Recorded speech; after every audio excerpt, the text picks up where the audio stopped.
Okay, so it's officially 7:30. Some of you were here for our little pre-show, mystery pre-show that we accidentally did, which was super fun.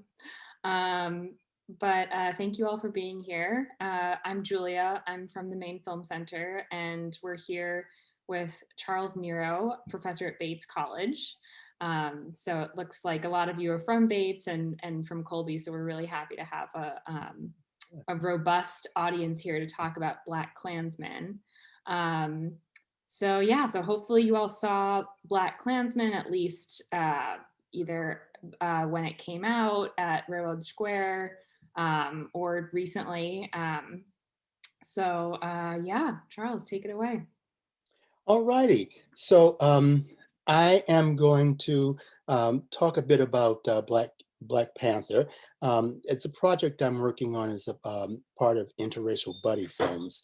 And so I'll talk a bit about that. I have just a little short bit, maybe about 20, 25 minutes that I'll read, and I have film clips I'll show you. And that way we'll get a good idea of where I'm coming from with the film, and then have time for discussion as well. So I'm going to start my PowerPoint now. Let me see, share my screen.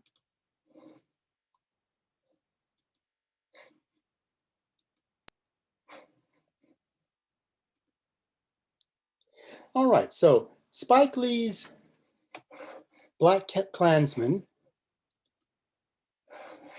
and the interracial buddy film. So I want to begin with a quote from, let me see, why am I not advancing here?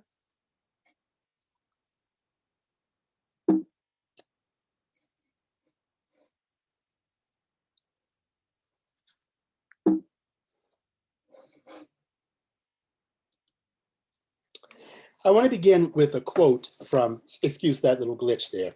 I want to begin with a quote from the African-American scholar and cultural critic, the renowned Houston Baker, who in 1991 made this remark that I find so fascinating. Spike Lee's films are not devastatingly original, telling us always things we do not know. What is striking about his work is that it is so thoroughly grounded in what we all know, but refuse to acknowledge, speak, regret, or change. And Houston Baker made this comment in 1991. And so it is important, I believe, to be attentive to the second half of Baker's statement that what is striking about Lee's work is that it is so thoroughly grounded in what we all know. What we all know and can see is that BLACKKKLANSMAN has the appearance of an interracial buddy film, that indigenous American film genre whose central proposition is friendship between racially different men ends racism. In interracial buddy films, we fantasize, work out, and work through intractable racial problems and create a happy ending where racial harmony prevails. Now, in this presentation, I'm going to examine Spike Lee's BLACKKKLANSMAN as a consciousness-raising subversion of the interracial buddy film. I will go over the things that I'll be talking about. One is a brief overview of the interracial buddy film genre, Spike Lee's repetition of that genre in BLACKKKLANSMAN, and then I'll end with talking about The Lost Cause and Birth of a Nation.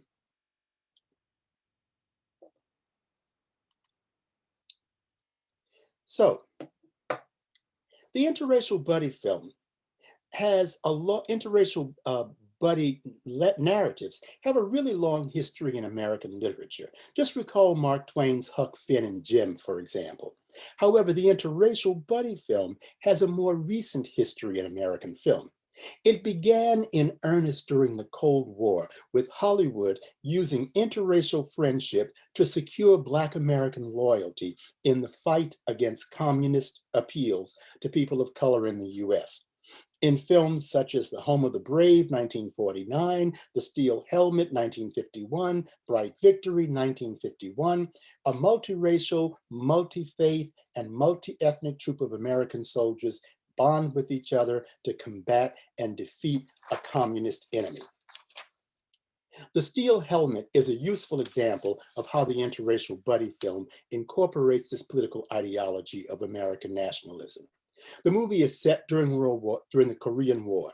The band of American soldiers includes a Jew, an African American, a Korean American, a Latino, an Italian, a Catholic. It's just America. In this scene, a captive North Korean officer attempts to turn the Black American GI, who is also a medic and played by James Edwards, and attempts to turn him against the US. The captured officer asks Edwards how Edwards can remain loyal to a white supremacist country that openly discriminates against him and denies him full citizenship. The response Edwards gives is one about patience and loyalty to America. The African-American soldier professes loyalty to an American exceptionalism. America as a nation will eventually abandon white supremacy and become a welcoming place for all men. The African-American man just has to be patient because America is destined to become better.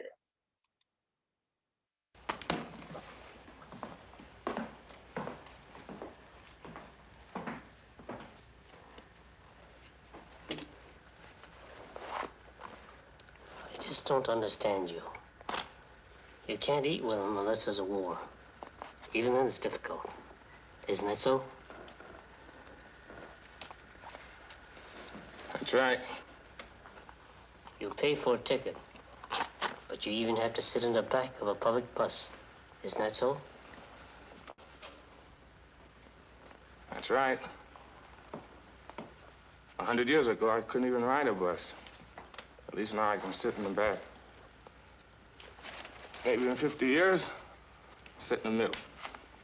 Someday even the front. There's some things you just can't rush, Buster.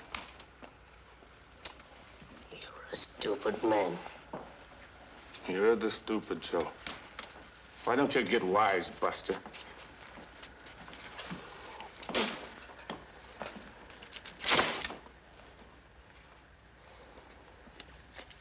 You're ruining my dressing.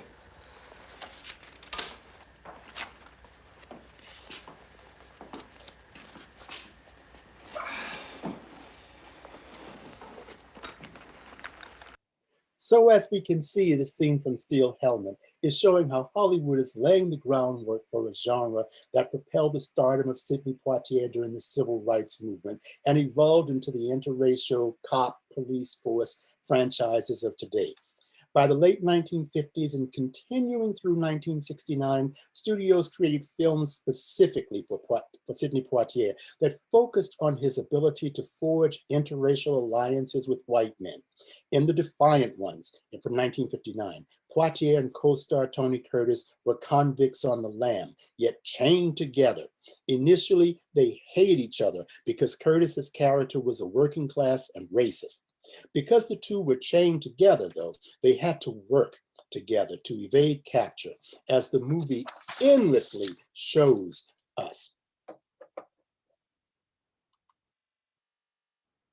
This is Poitier and the Defiant Ones.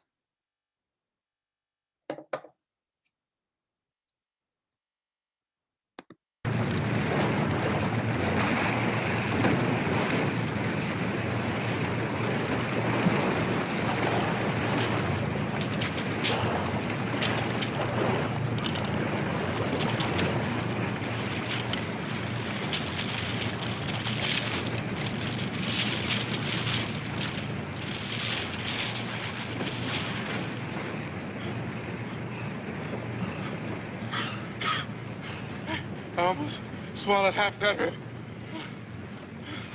Thanks. What for? For pulling me out. Man, I didn't pull you out. I kept you from pulling me in. In the end, just when freedom is possible, something like love has bonded the two men, and Poitier's character sacrifices his freedom to remain with his white buddy. The Defiant Ones demonstrated that Americans had an appetite for these interracial friendship films. Poitier and Curtis were nominated for Best Actor Academy Awards, and The Defiant Ones was one of the most profitable films of 1958-59. Poitier's success as an interracial pal continued throughout the next decade. Poitier became a bankable film star, and 3 of his films were in the top 10 most profitable films of 1968, that banner year in which we saw Guess Who's Coming to Dinner, In the Heat of the Night, and To Sir with Love. Now, in the post-Civil War era and the collapse of the 1970s blaxploitation, the interracial buddy film blossomed, generating billions of dollars. Here are just a few of the films that came about in the late 70s and continue today. We had Richard Pryor and Gene Wilder, proved to be an irresistible pair in Silver Streak, 1976, and Stir Crazy, 1980. Although he did not appear on screen as screenplay writer, Richard Pryor clearly influenced the success of another path-breaking interracial buddy film, Blazing Saddles. The interracial buddy cop film produced extraordinarily successful franchises: Lethal Weapon, 1987, 1989, 1992, 1998. Eddie Murphy and Beverly Hills Cop, 1984, 1987, and 1994, and in 48 Hours, 1982, 1990. Will Smith carried the interracial buddy franchise into the 21st century with the bromance Independent Day, love that movie, and in Men in Black, 1997, 2002, 2012. The interracial buddy film genre is much more expansive than my brief summary suggests, but they follow a fairly typical formula. The films in this genre are about men bonding with other men. Men have to make manly decisions, so action is typical. Lethal Weapon, Beverly Hills Cop, Independence Day, In the Heat of the Night, but not always necessary, as the setting may be a courtroom, Amistad and Philadelphia, a prison cell, Shawshank Redemption, a basketball court, White Men Can't Jump, Wall Street, Trading Places, the living room of wealthy white liberals, Guess Who's Coming to Dinner, or the deck of a Gulf of Mexico shrimp boat, Forrest Gump. What all of these films share in common is that they tell a story about racially different men working together to reach a common goal, such as solving a crime, righting an employment wrong, repelling an alien invasion, or giving a white daughter to a black man in marriage.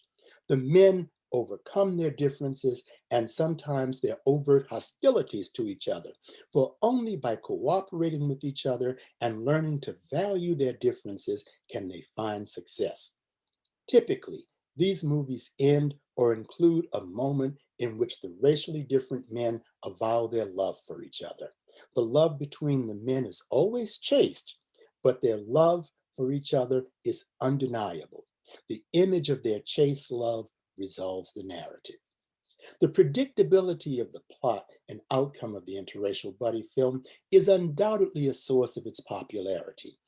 It affirms genuine love and affection between males in a same-gender relationship. It affirms manliness and cooperation. It is part of American civil religion about triumph, success, and the belief that justice is always right around the corner.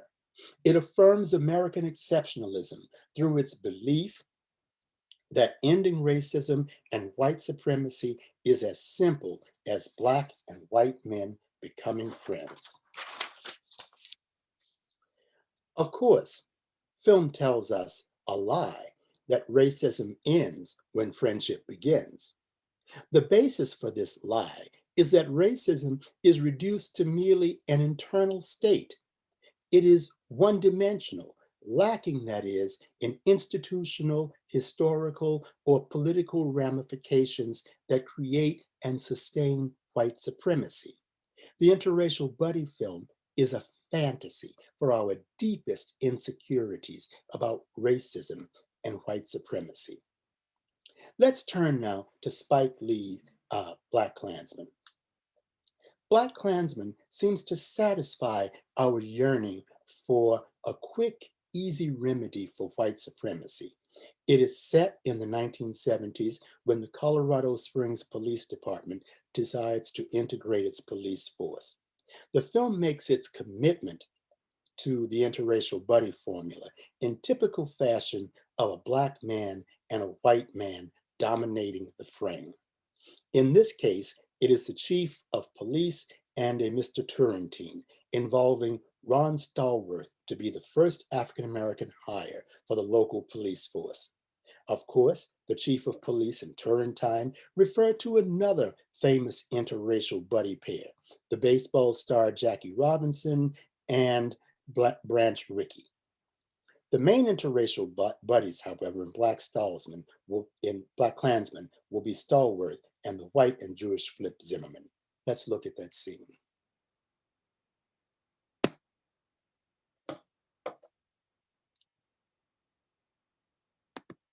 Now, if we make you an officer, you will, in effect, be the Jackie Robinson of the Colorado Springs Police Force. And if you know anything about Jackie Robinson, you know he had to take a lot of guff from his fellow teammates, the fans, other teams, and the press. I know the Jackie Roosevelt Robinson story, sir. Good. So knowing that, if somebody calls you a nigger, will you be able to turn the other cheek? If I had to, sir, yes. Yes, I would. Son, the mayor, the chief, and I think you might be the man to open things up around here. Chief Bridges will be your Branch Rickey. I'll have your back, but I can only do so much. The weight of this is going to be on you, and you alone. Thank you for the opportunity, gentlemen.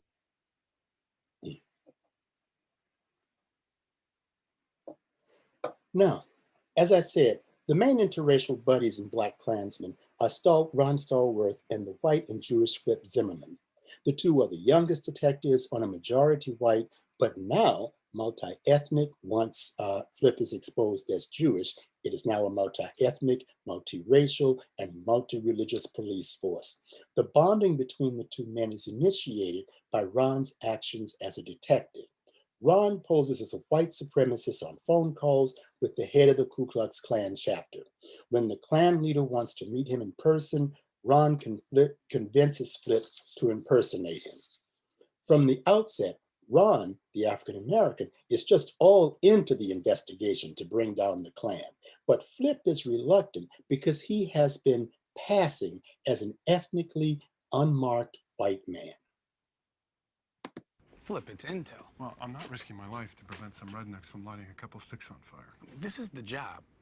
What's your problem? That's my problem. For you, it's a crusade. For me, it's a job. It's not personal, nor should it be. Why haven't you bought into this? Why should I? Because you're Jewish, brother. The so-called chosen people. You've been passing for a WASP. White Anglo-Saxon Protestant, cherry pie hot dog white boy. That's what some light-skinned black folks do. They pass for white. Doesn't that hatred you've been hearing the Klan say, doesn't that piss you off? Of course it does. Then why are you acting like you ain't got skin in the game, brother? Rookie, that's my fucking business. It's our business. Now I'm going to get you your membership card so you can go to the cross burning and get in deeper with these guys.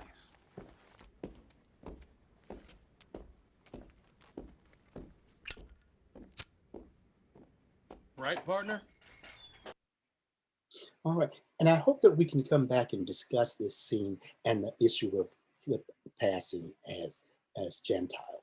Now, since most of us, I'm assuming, have seen this film, I'm going to skip lots of the plot devices and things that happen to focus on the pleasure that the film creates by its use of this familiar interracial buddy genre when the good guys overturn the bad ones. BLACKKKLANSMAN gives us two scenes of triumph. In both scenes, we have the now interracial, multi-ethnic, multi-religious police force celebrating their victory over the Klan. In one scene, the police force share a laugh at the stupidity of the national leader of the Klan, David Duke. The second one moves outside of the police station to a local bar tavern. In this one, the detectives expose one of their own, a racist bad apple who must now be thrown out of the police force.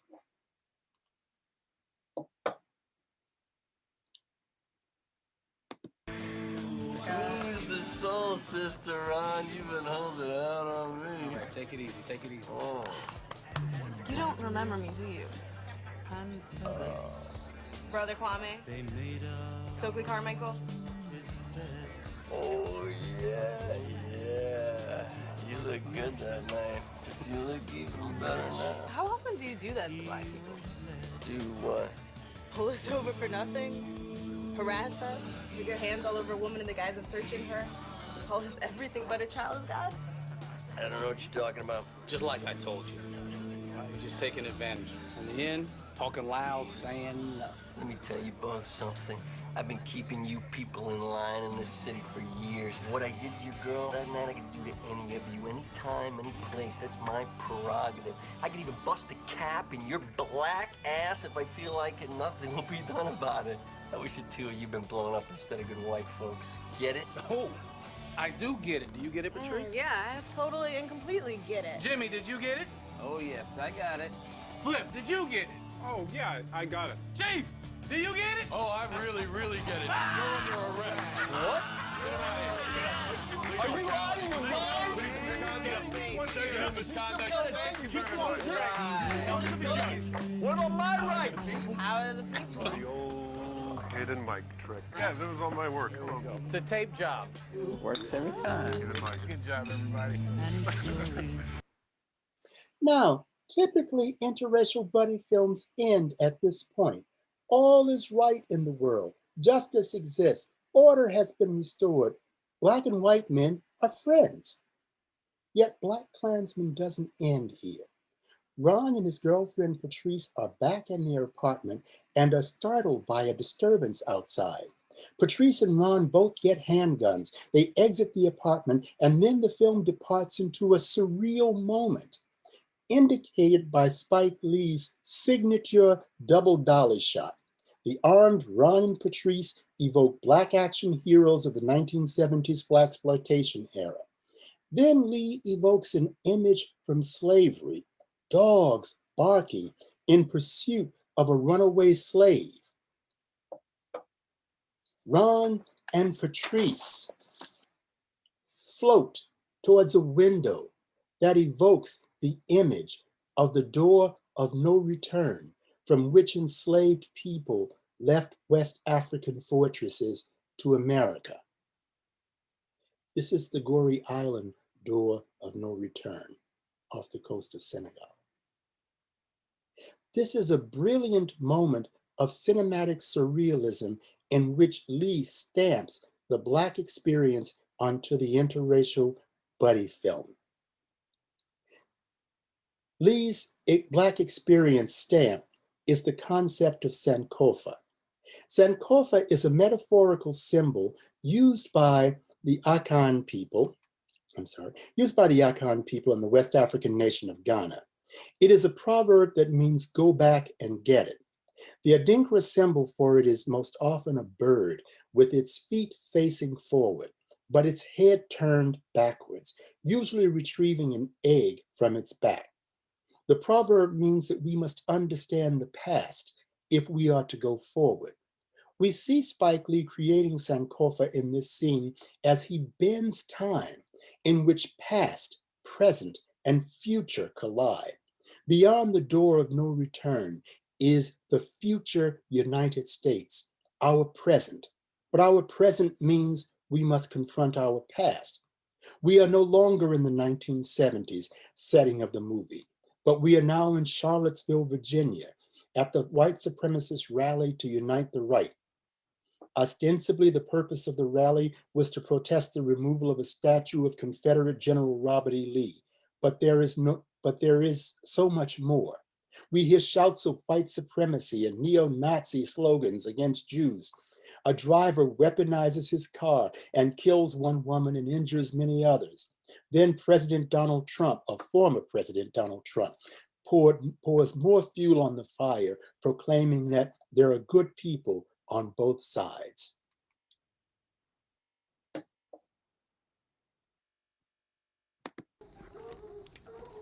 I said it so.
had a group on one side that was bad, and you had a group on the other side that was also very violent.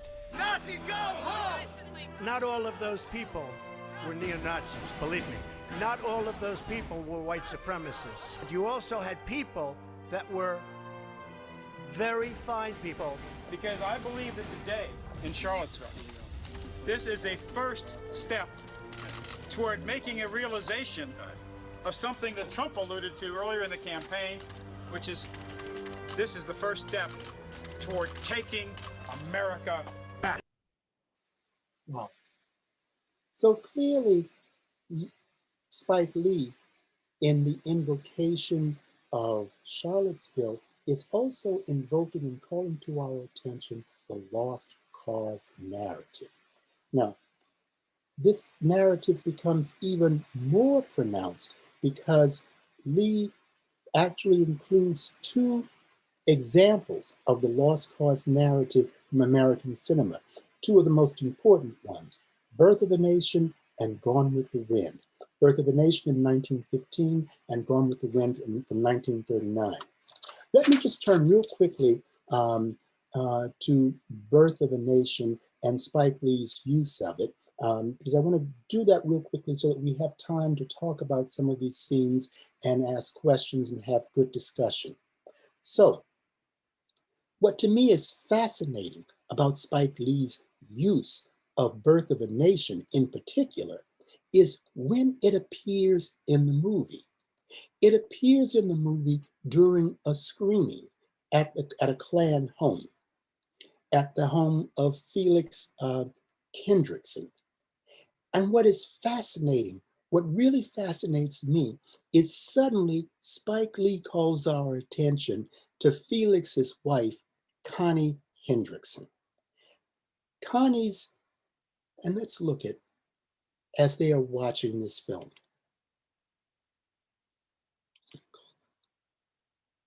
Oh my God! No! No! Oh, look at that one! Oh, he's disgusting! Oh! Oh, those poor women! Don't you do it! Oh!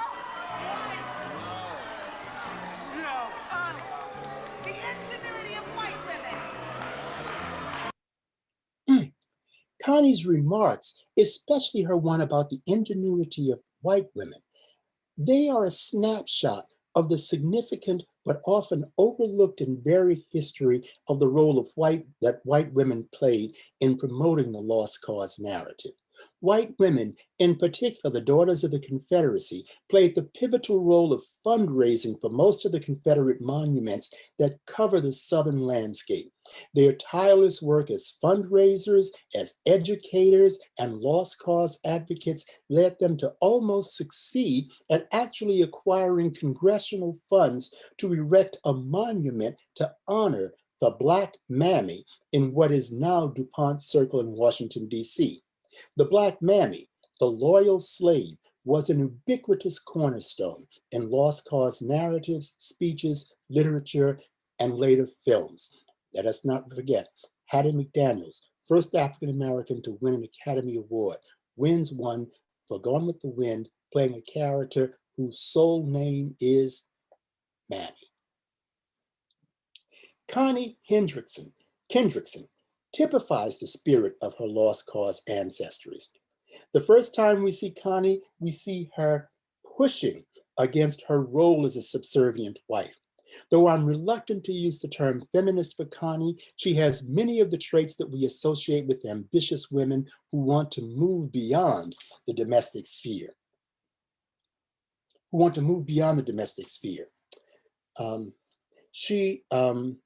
In fact, Connie's desire to help the cause leads her to participate in the terrorist act of bombing the home of Patrice, Ron's girlfriend, and the head of the Black Student Union.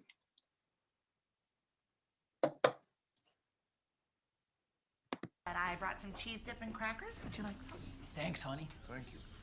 Walter. Make them remember who we are and what we stand for.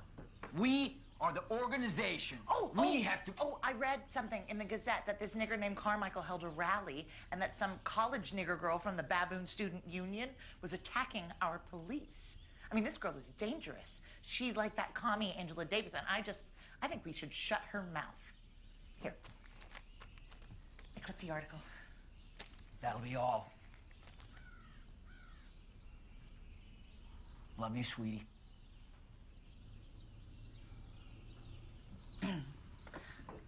Someday, you're going to need me to do something for you.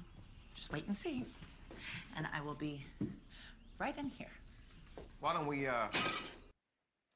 Not only do we need to be attentive to Connie Kendrickson, but there is another reason to consider Birth of a Nation and BLACKKKLANSMAN. Birth of a Nation, I believe, initiates the cinematic depiction of interracial male bonding. However, in Birth of a Nation, interracial male bonding is the basis for a national catastrophe. The Northern white Congressman Austin Stoneman is bent on a program of radical equality between Black and white men. Stoneman becomes the mentor to the ambitious mulatto Silas Lynch. The film goes on to show Stoneman's misguided belief that men of African descent can never be worthy of American citizenship. Under Silas Lynch, the newly freed Black majority practiced voter fraud, disrespect whites, and passed legislation to get access to white women. Stoneman realizes the error of his ways only after the mulatto Lynch asked Stoneman for the hand of his daughter in marriage. I'll show that brief scene in which this happens, in which we see Stoneman, Congressman Stoneman, elevating Silas Lynch to full equality.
Certainly, the interracial buddy film that is produced during the Cold War and the Civil Rights Movement and in its aftermath rejects Birth of a Nation's image of interracial friendship as national catastrophe.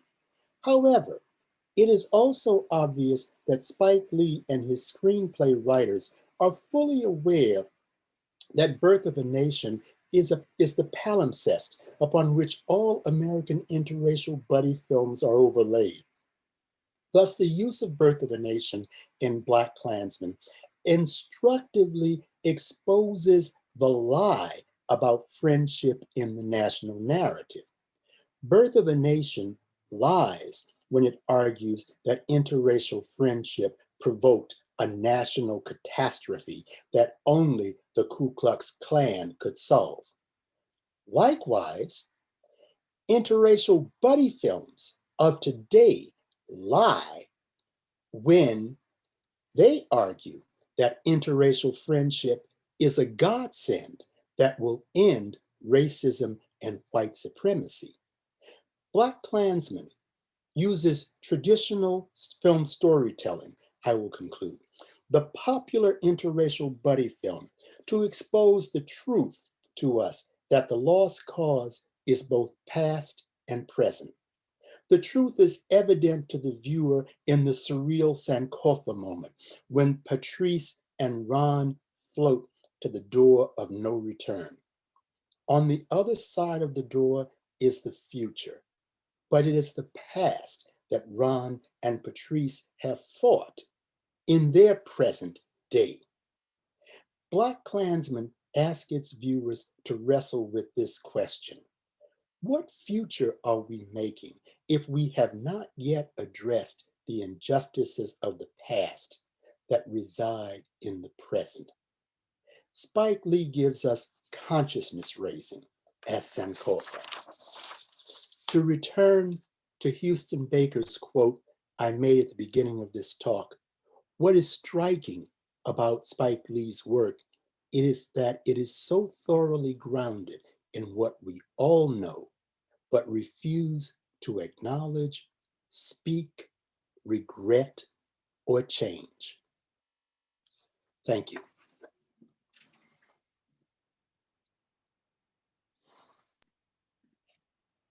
All right. Thank you so much. I'm always just so astounded at Spike Lee and just how much of a genius he is. Sometimes I forget how amazing of a filmmaker he is. Julia, do you want me to stop sharing my screen now? Yeah, sure. Why don't we stop sharing your screen and we can get to some questions. So if you have questions for Professor Nero, just drop them into the Q&A box or the chat. Or if you'd like to speak, you can feel free to click the little raise hand button. And we also got a couple questions ahead of time. So we will start out with this one. This is from Eric. So he says, do you think the most important part of the film is the juxtaposition of Jerome Turner speaking about what happened to his friend, Jesse Washington, and the viewing of Birth of a Nation by the Klan? As a film teacher, I found this juxtaposition fascinating. Just wanted to hear your opinion on this sequence of events. Yes, that was an incredible moment in the film. And one of the reasons why let me give my own background about how I want to discuss it. I want to talk about it. I think this film, the interracial buddy film, is the kind of hook I'm hanging on to right now. But I think interracial buddy film is part of a larger issue of doubling that Spike Lee is doing in this film, doppelgangers. And so we have lots of these moments of doubling in the film that are quite powerful. There's that moment when he's speaking and he's talking about the lynching in the South, and it is juxtaposed or doubled with the Ku Klux Klan. And both are talking about white power Black power. Is that the scene we're talking about, right? And I think that is an incredible moment. But we see those kinds of doublings all throughout the film. Patrice and Connie, Ron and Flip. It is this constant use of doubling and doppelgangers that is so fascinating, and that I think requires, that's powerful in the film. Does that answer your question? I think so. Eric, let us know if you still need clarification on that. Well, say something more, Eric. Eric, feel free to, or anybody, feel free to raise your hand, chime in. We'd love to have multiple viewpoints in this discussion. So for now, we'll go to our next question. Let's see. This is from Anonymous. Can you say more about your characterization of the interracial buddy film as a genre? It seems more like a narrative formula and reassuring ideological pattern that extends across multiple genres: war films, cop films, dramas, male melodramas, prison films, and even comedies. Yes. And I guess the question is, really about my use of the term genre there. And I wrestle with whether or not I want to use the term genre. I thought, well, maybe I should say subgenre. And then I think, my film history background kicks in and says, well, no, we're not, as precisely as you said, we're not talking about a genre. This could happen like in any kind of framework. But at the same time, I want to draw attention to something about what genres do. And genres create expectations. Genres are for us, the audience. And they create expectations about what we're going to see, what's going to happen. And I'm trying to ask myself a question, and maybe, Anonymous, you can also fill this in too.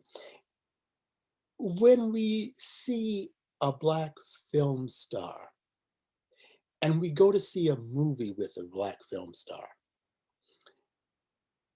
we make decisions about whether or not we're going to see, as Thomas Cripps said, a Black film as genre, or are we going to see something else? For white audiences in America, and there's social science data to back this up, white audiences typically don't go to see a Black star in a Black film. But if it's something else, and white audiences know that they are going to be, I'll use the term, pleasured by the appearance of the Black star. What is the pleasure? And the pleasure is friendship, love. And so that there's going to be something happening. And yes, the settings can happen in lots of places. Exactly as you said, in prison, Shawshank Redemption, on the basketball court, White Men Can't Jump, remember, on the football field, Remember the Titans, right? It can happen in all those places. But the central issue, I think, is the pleasure of watching a Black man and a white man, or Black and white men, overcome their differences and fall in love, chastely, but fall in love. And so to me, I guess I'm asking myself, do I want to use the term genre for that, or formula? Genre just seems a bit, like film theory. Like playing with the big boys and girls. Right. Yes, it's the genre, yes. All right, so this is from Taylor Odleifson. Hi, Taylor. So Ron infiltrates two organizations, first the Colorado Springs Police Department and then the KKK. The movie problematizes both moves. First, after Flip is nearly shot by Felix, he asks Ron whether the intel they are collecting is worth the bodily risk. Second, Patrice maintains throughout the movie, even after the police save her life, that working to make a difference from within a racist organization, the CSPD in this case, is at best futile, at worst a betrayal. What is your general view on working within or collaboratively with racist organizations in order to change them? As an aside, Wesley Morris and Jenna Wortham, in their Still Processing podcast, draw an interesting parallel between Ron Stallworth and Omarosa Newman, who also claims to have infiltrated a racist ring, but may have done more harm than good. So lots of good stuff in that question. There is a lot there. First of all, Wesley and Jenna are just my idols. I adore them. I adore Still Processing. They are like the smartest people on the planet. I just adore them. That's number one. So thank you for bringing them up. So that's one issue. And I'm just amazed because they're so young and they're so smart. That's just incredible. Like, it's taken me like years upon years upon years, and they're just like, anyway, that's another story. I think it's interesting, the connection that they make between Omarosa and Ron Stallworth infiltrating a racist organization. But I guess there's another question there. If we live in an institution, if we live in a nation whose white supremacist policies have made white supremacy the law of the land, the status in which we live, where is that place where racism is not? Does that make sense? So it's a very interesting, I think, discussion and dilemma. But then I just wonder, where does racism not exist? I guess we could go into the Afro-pessimist's position, which is anti-Blackness is the status quo of white supremacy, of what it means to live under white supremacy. And so one has to then say, is there a space, a place where white supremacy is not? And that brings us into questions of whether or not, of course, we can experience joy. What does joy even mean? I hope I've answered your question. Maybe you want to ask more or say more. Yeah, Taylor, feel free to raise your hand if you'd like to speak, or type more in the Q&A, but yeah, that's fascinating. Yeah, Taylor, your question is just like on point. And of course, you evoked, Jenna and Wesley. All right. So let's see. We have another question from Baltazar. Sorry for mispronouncing that. Could you comment on Ron's perfect imitation of the white supremacist narrative and white accent when he speaks over the phone with the Klansman, especially in the scene with David Duke? That one is a hoot, isn't it?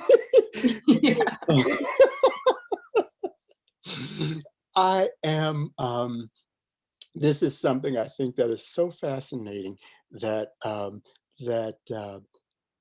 that the sound, that racism is also, and white supremacy is also sonic in nature. And it just reminds me of the complexity and the difficulty of naming, for example, among Black people, and whether or not you choose to name your children, Black sounding names or all of your children, Luke and Laura and Mary and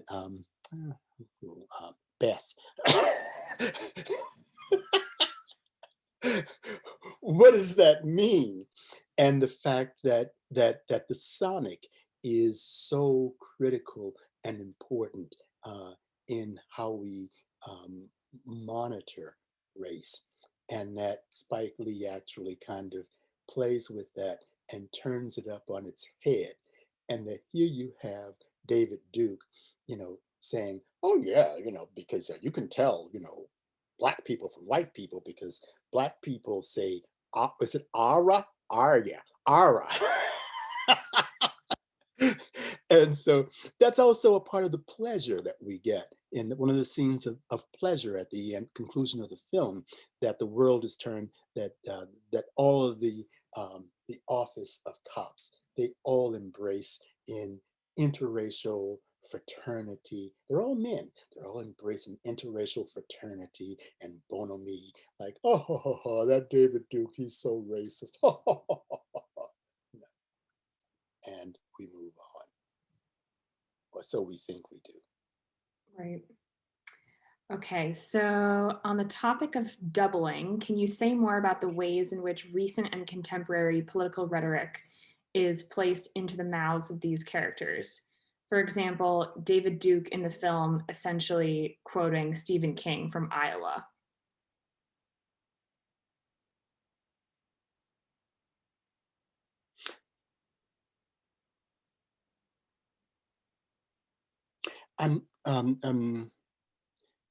Tell me a bit more. I'm not sure I remember David Duke quoting Stephen King. I also am not sure. Anonymous, if you would like to provide some more clarification, that'd be great. And we can get back to that question later. Because my knowledge of Stephen King is not the best. Yeah, me neither. Although I must say I did like his novella, The Shawshank Redemption, because if you have seen The Shawshank Redemption, if you have not seen it, see it. But then, of course, what really freaked me out in The Shawshank Redemption, the novella, is that Red, the character who's played by the African American Denzel Washington. No, Morgan Freeman. Morgan Freeman. Is actually a white Irishman in the book. That's why he's called Red. But tell me more about the quote of David Duke. David, I'm from New Orleans. I grew up in a suburb outside of New Orleans, Metairie. And just in case for background information, David Duke carried the suburb of Metairie, in which I grew up, when he was running for governor of the state. And he actually carried Metairie, and he almost became governor of the state. Oh my gosh, that's terrifying. Terrifying, yes. Wow. All right. So yeah, if we want to get more clarification on that Stephen King question, feel free to chime in. As a viewer, and also one other thing. Also, if you're talking about, are you talking about doubling in terms of thinking about doubling in terms of Stephen King and David Duke as some kind of doppelgangers? I mean, just clarify where you're coming from for that for me. Okay, so in the meantime, we'll move over to Sasha's question. As a viewer, that doubling made me uncomfortable because it appeared to align the white radicals with Black radicals, implying that there's bad on both sides. Absolutely. And you're watching that, and you're like, well, they're both talking about nationalism. They're both talking about white power, Black power. Now, that goes into my question that I raised at the beginning, the quote from Houston Baker. What do we know about white power, and what do we know about Black power? And do we believe that they are equivalent?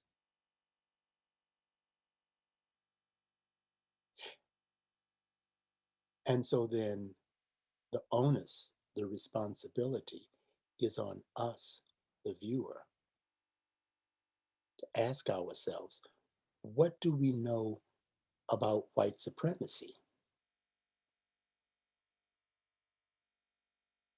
Do we live in a nation of Black supremacy? Or do we live in a nation in which the rules are created by white supremacy?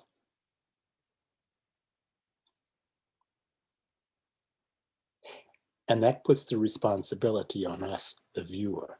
It's chilling.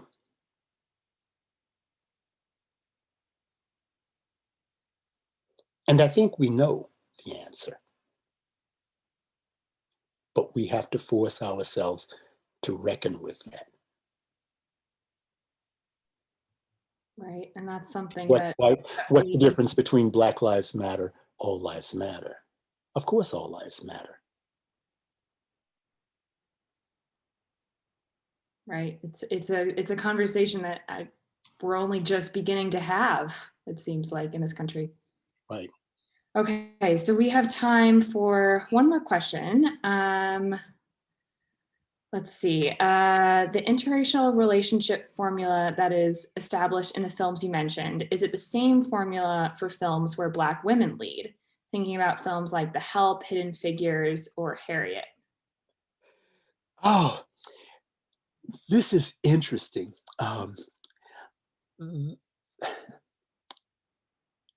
I wouldn't put Hidden Figures into the category because the focus of Hidden Figures is not Black and white women bonding. If anything, white women reluctantly accept Black women. And there is no moment, at least that I'm thinking of in Hidden Figures, where a white woman has a revelation and says, you know, oh, Black woman mathematician, I'm so wrong. I've been like a crazy racist white woman. I've been a daughter of the Confederacy. Forgive me, forgive me. Can we love each other? That doesn't happen, right? In The Help, we have a different story, a different narrative. I tend to put The Help, though, not in the Help is about interracial friendship. And I wrestle with this because on the one hand, I want to think about the help as it's clearly an interracial friendship narrative, but it's also part of another narrative strategy in Hollywood film, the woman's film, the woman's picture that was popular in the 1930s through the 1950s. And it could also accommodate friendship between Black and white women, as in the two versions of interracial Imitation of Life, 1933 by John Stahl, and 1959, the version, his name just blanked, forgive me for that, for blanking on the name. But anyway, so clearly the women's film can contain Black and white interracial friendships and friendships across race. Meine Dietrich, for example, is another example with the Asian actress. I'm pulling things up from my memory, but they're just basic. But anyway, I think you're absolutely right that interracial friendship is there. But I'm also struck by the fact that the happiness that's produced at the end of The Help is not about black and white women bonding, but the Black woman walking down, the maid walking down the street with this choice that's really no choice. She's been fired from her job. She's talking about going to, like, you know, college and becoming a success. I mean, it's an impossible situation. Going to college, you don't even have a job, and you're like grown, a middle-aged woman. How's this going to happen? Okay, so, but those are very typical things that happen in the women's film. There is, however, the relationship between the white woman who is the class climber. She's married to the white man who's an executive, and so she has climbed in class. And Minnie, the one who makes the feces-laden pie. There is that friendship, which is much more typical of interracial buddy films, because they actually have an exchange. You know, Minnie teaches her how to cook, and she teaches Minnie how to stand up to an abusive husband. So that's an interesting one. So there are moments, but The Help is like both a women's film and this kind of interracial buddy film. I hope that answers your question. I'm kind of on the fence about that. I teach a seminar called the Interracial Buddy Film, and the last time I taught it, I included The Help, and we had just wonderful, fabulous discussion about it, because it's complicated. That's a complicated one. Yeah, I think it's so interesting when you bring in gender to all this. Like we don't even have time to do that. Like But you have to. We gotta go. But next time, yeah, like it's so fascinating. Okay, well, so unfortunately that's all the time we have. I know. I feel like we could just talk for hours. I feel like we could just sing them all night. Yeah. I gotta watch more Sundance films tonight. Oh my gosh. Well, that's joy. That's pleasure. That's truly pleasure. Yeah, exactly. So anyway, thank you all for attending. This was our first Cinema and Conversation this year in 2021, and we have a whole slate of exciting discussions to have in the next couple of months. So we're going to talk about Wonder Woman. We're going to talk about a film that was shot in Maine called Bluebird, which some of you may have already seen. I haven't seen it, so I got to see it. But next time, we have a discussion with actually a Colby professor, a previous Colby film professor, Chelsea Wessels, about Kelly Reichardt's filmography. And so the best thing about this, the next Cinema and Conversation, is that you get to choose which Kelly Reichardt film you watch to prepare for the lecture. So you can watch all of them, you can watch a couple of them, you can watch one of them, take your pick. And that'll be on, let me just check the date, February 17th. So if you want to get those updates, definitely make sure that you are signed up for our newsletter. That'll be the first way you hear about these things. So yeah, so thank you so much, Professor Nero, and we'll see you all next time. Thank you. This was truly wonderful. I loved talking about movies and just looking at some of the chat. Thank you all so very much for lively conversation, discussion, and listening to me talk about my passion, movies. All right. Have a good night, everyone. Bye-bye. Bye-bye.